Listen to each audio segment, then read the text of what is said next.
All right, a very good morning to you all. And we've just got our participants arriving as we speak. So as we're getting underway, first I'd like to acknowledge the traditional owners of our land, the Wathaurong people, and pay my respects to their elders, past, present and emerging. I'd also like to acknowledge any Aboriginal or Torres Strait Islander in our forum today.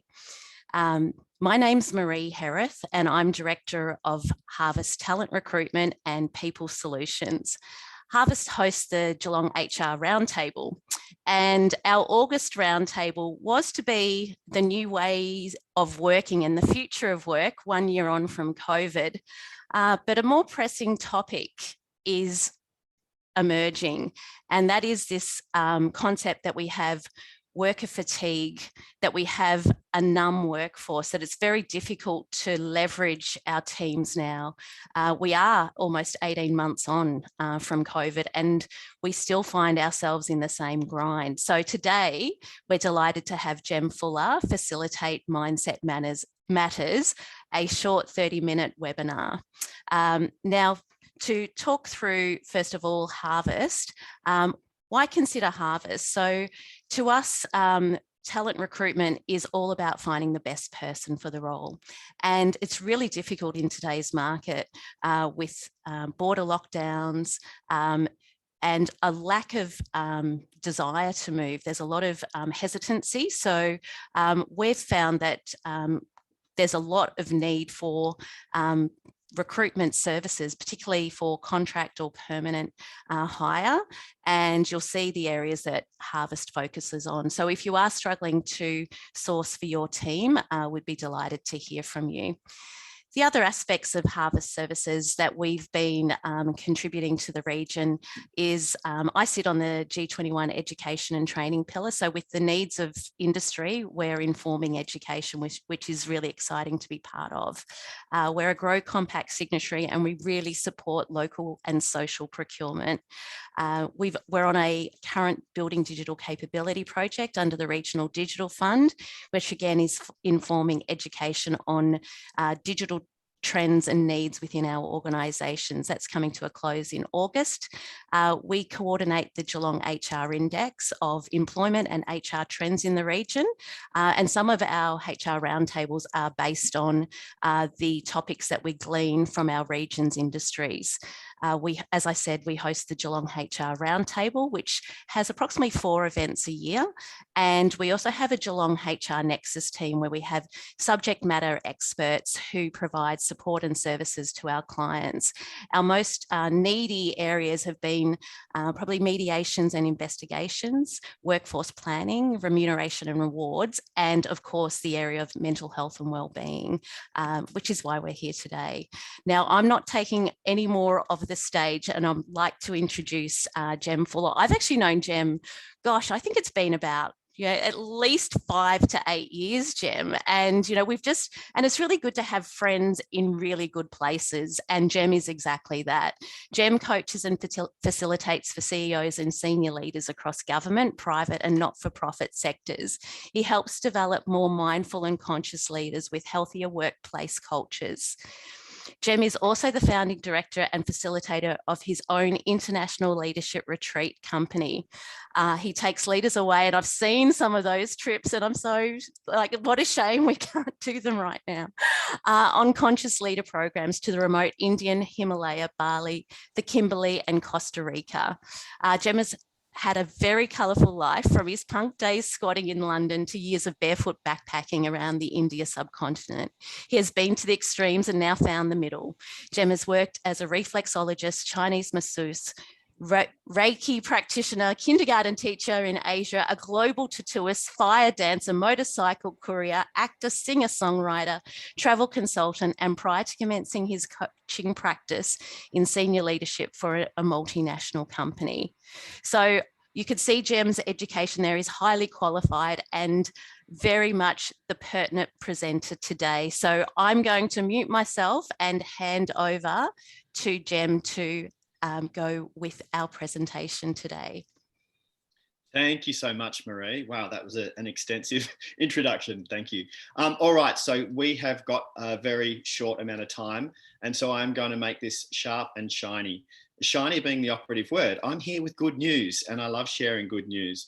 So I'm going to get my screen happening. I've got some slides to go through with you. Mindset matters. You know, the more I look into this, the more research I do, the more reading I do of the evidence that has come from scientists and psychologists looking into this, the more heartening it is for me. All of the evidence is there.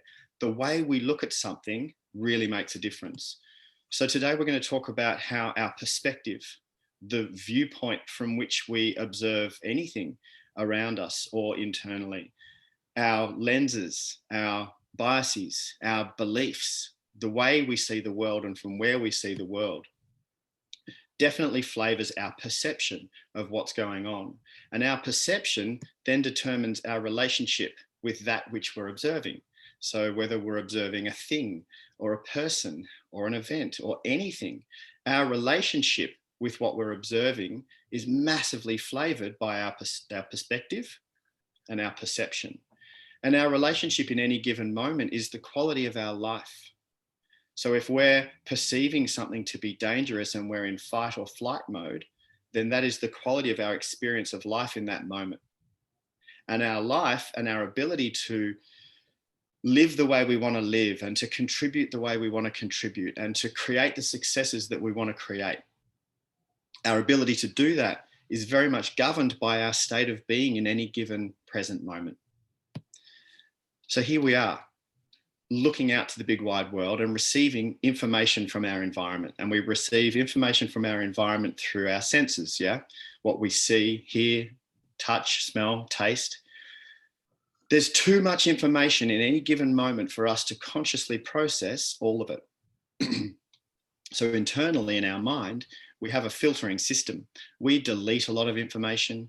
We distort information to match our beliefs. And we generalize information and chunk information together. We can consciously only process about 7 chunks of information per second, and there's millions of bits of information available to us. Now, this is where it gets fascinating. The internal quality of your mind. So where you are at, your mindset, which is to do with your past and your relationship to your past and everything, that then dictates how we filter the information. So you will delete different information to me depending on your mindset. You will distort different information than me or anyone else depending on your mindset. And this can be super, super intricate. I'll give you a short example. Just say you and I went to a networking event back in the days when we could actually go into a live room with lots of people.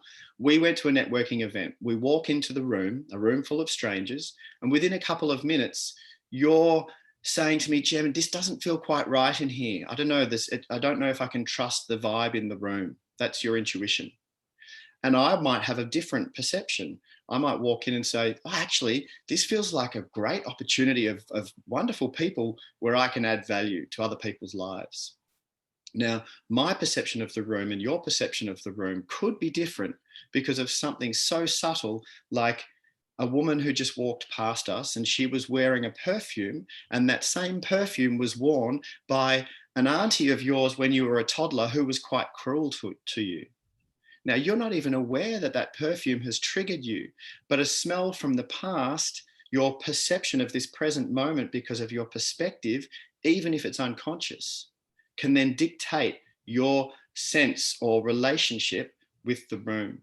So it can be really quite detailed. Now, what you focus on is what you get, okay? What you focus on tends to show up more. And I find this fascinating. Some really simple examples are, just say you decided you were going to buy a new car and you decided, I'm going to buy a blue Ford Focus hatchback. As soon as you make that decision, you might not have even purchased the car yet. But as soon as you've decided, I'm going to buy a blue Ford Focus hatchback, you start seeing them everywhere, right? And you might have chosen a car that you think is quite individual. And then you're looking around going, oh, wow, there's way more of them than I thought. I remember when my wife and I got pregnant for the first time.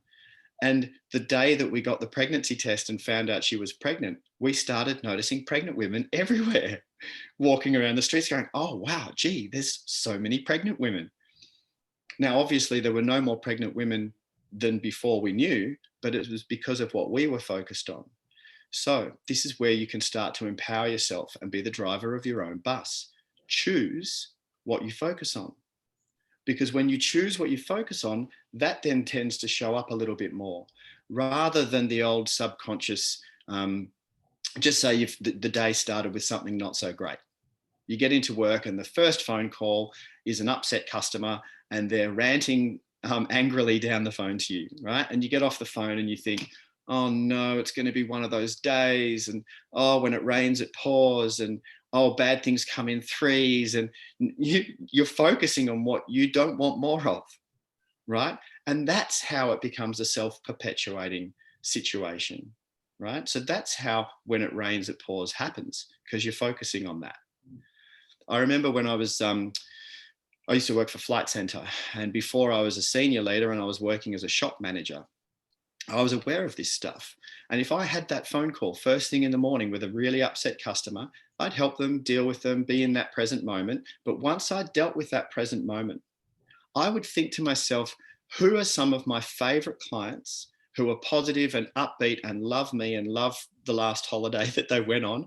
And I would pick up the phone and ring them and just say, hey, it's Jem here. I'm just ringing up to say hi and see how you're going. And I'd have a 5-minute conversation with them. Why? Because I wanted to focus on happy, upbeat, satisfied customers. Why? Because what you focus on, you get more of, and it works. So rather than focusing on what's not possible in COVID, focus on what is possible, right? Now, this might seem simple, but deceptively simple strategies are the most powerful strategies. I remember last year in June. Now, prior to COVID, all of my work was face-to-face. All of my coaching one-to-one was face-to-face. I would drive around everywhere to see my clients. All of my team facilitation work or keynote speaking was all face-to-face. COVID came.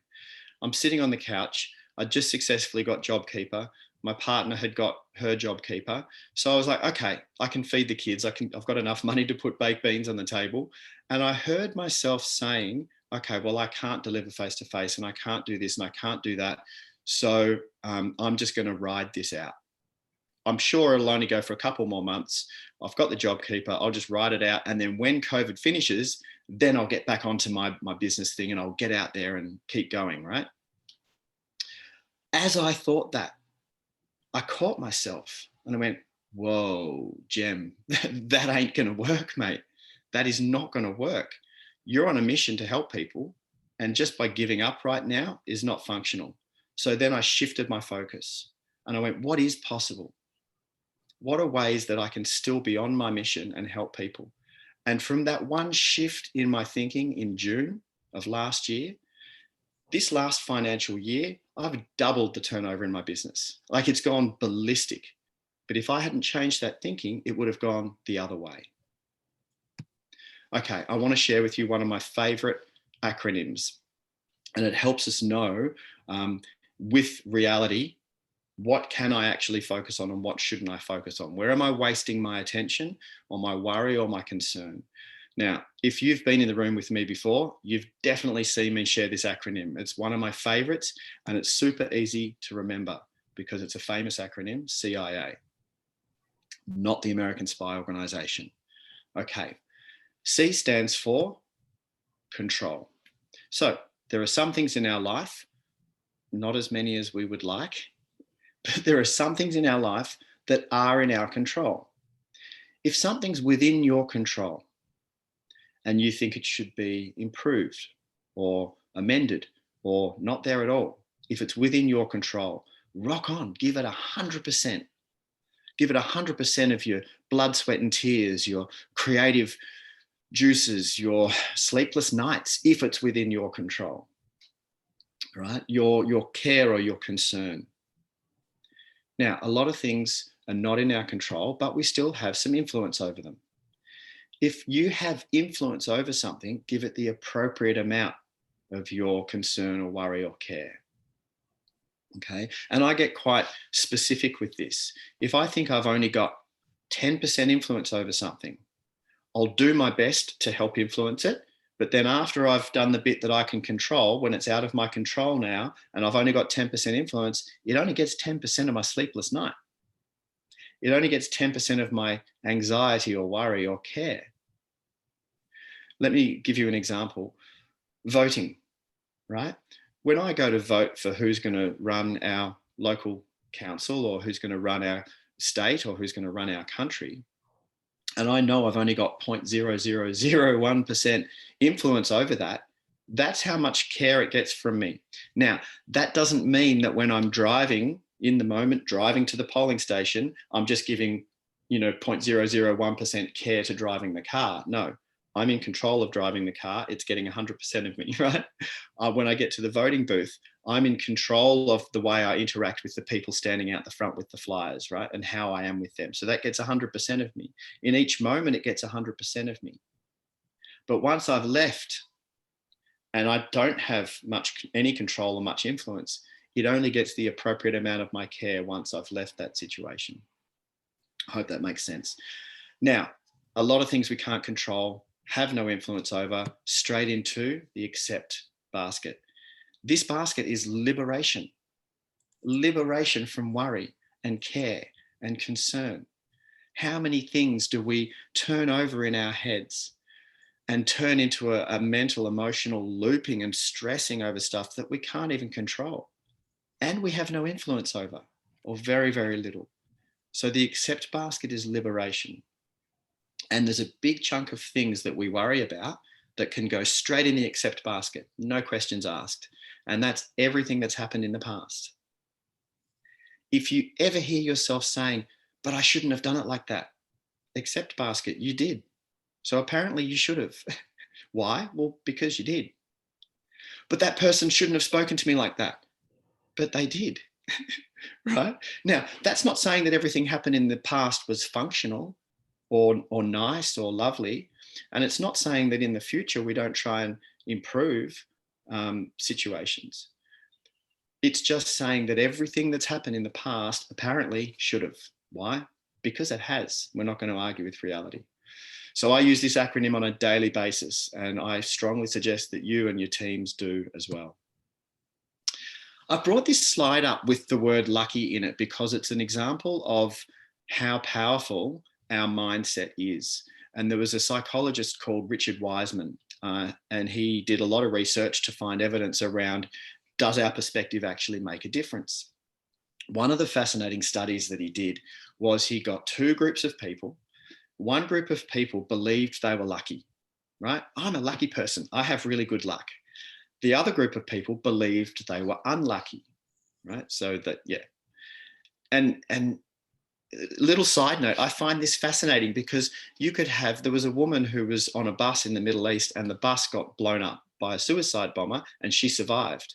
And being asked about it afterwards, if she felt lucky or unlucky, she said, well, I could say I was unlucky, I was on that bus, or I could say I was lucky, I survived, right? So we can always choose. Anyway, back to this research that Richard Wiseman did.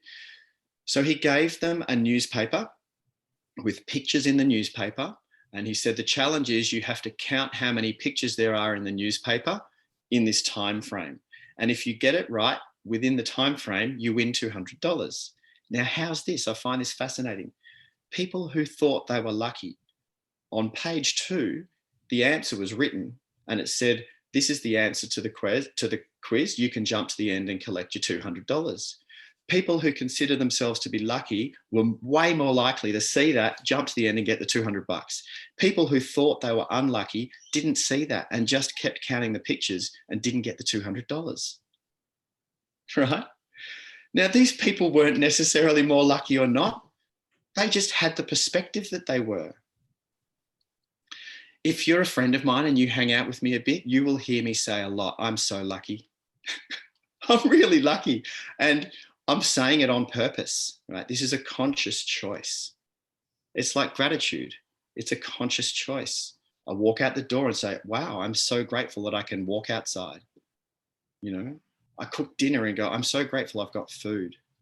These are conscious choices, and this shifts my perspective, right? I'm focusing on what I have got rather than what I haven't got, focusing on what I can do rather than what I can't do. Now, I want to just introduce here your purpose. And having a purpose is a massive key to resilience. Over the last year and a half, I've been working a lot with people in resilience. I've designed an online course in personal resilience, which has been helping a lot of people. And one of the keys to resilience is having a sense of meaning to your life. Now, guess what? You get to make this up. I don't believe it's preordained. I don't believe that there's someone sitting somewhere in the sky that goes, this is your purpose. You get to make it up. What do you care about? What are you passionate about? So very much like in our businesses, we might have a mission statement. This is the higher purpose of our business. What's your personal purpose? Yeah, you get to make it up and you can change it whenever you want. But if you have a sense of meaning to your life, this is the fuel in your tank when times are tough. This is the motivation. This is your guiding North Star. This is the litmus test that you can run the big decisions through. Should I do A or B? Oh, wow, I don't know. What is best going to serve my purpose? Right? So it helps us make the tough decisions. So if you don't have a clear personal mission in life, spend some time contemplating it and come up with one. It'll help you with your resilience, and it's a mindset. So I'll share mine with you. This is my personal mission, making lives easier. Right? So I keep coming back to that, and it's broad, so I can apply it to different contexts. I want to make my children, I want to make their lives easier. My partner, my mum, my clients, you guys, I'm on mission right now. I'm hoping that you take something away from this half an hour that will make your life easier. So I'm on mission.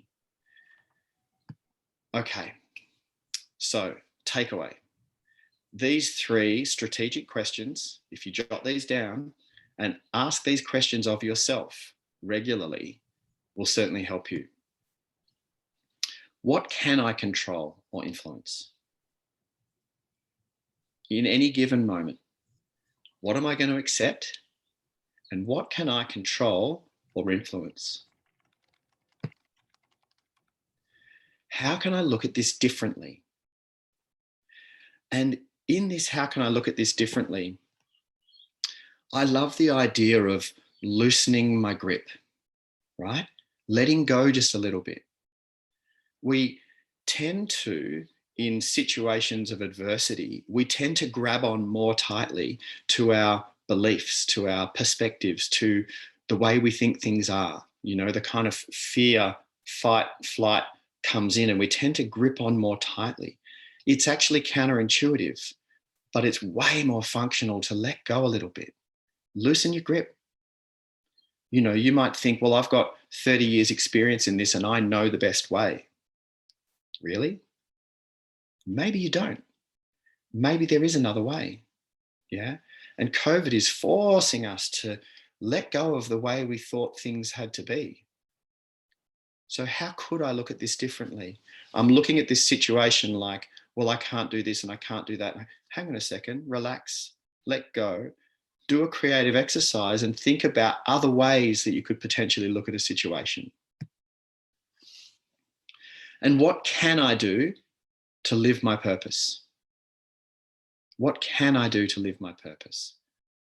Just say your purpose was to make people feel connected.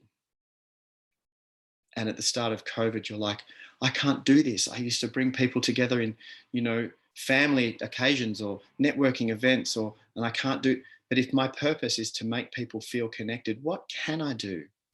Oh, wow. I could pick up the phone and randomly call someone I know and just say, hey, I'm just thinking of you. How are you? Right? That's you living your purpose. So have a think about the things that you can do. Come up with new ways to be on purpose.